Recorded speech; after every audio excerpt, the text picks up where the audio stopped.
আসসালামু আলাইকুম। আজকে আলোচনা করব আমরা নর্থ মেসিডোনিয়া নিয়ে।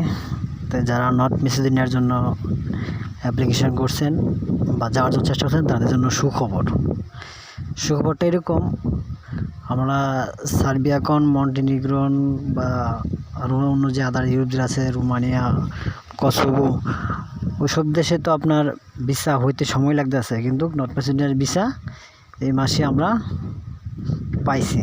আমার এক বন্ধু ভিসা পাইছে, সেই প্রুফ সহ ভিসা সহ আজকে আপনাদের দেখাবো যে ভিসাটা কত তারিখে পাইছে এবং ভিসার মেয়াদ কত দিন এবং কতদিন ভিতরে ফ্লাইট করতে হবে, সব কিছু আজকে বলবো। পুরো ভিডিওটা মনোযোগ সহকারে দেখেন। তো উনি সাবমিট করছিল আপনার আজ থেকে আরও 5 মাস আগে। তো ফাঁকাতে একটু ঝামেলা হয়েছিল, ভিসা হয় না, কিন্তু এই মাসের 12 তারিখে ভিসাটা অলরেডি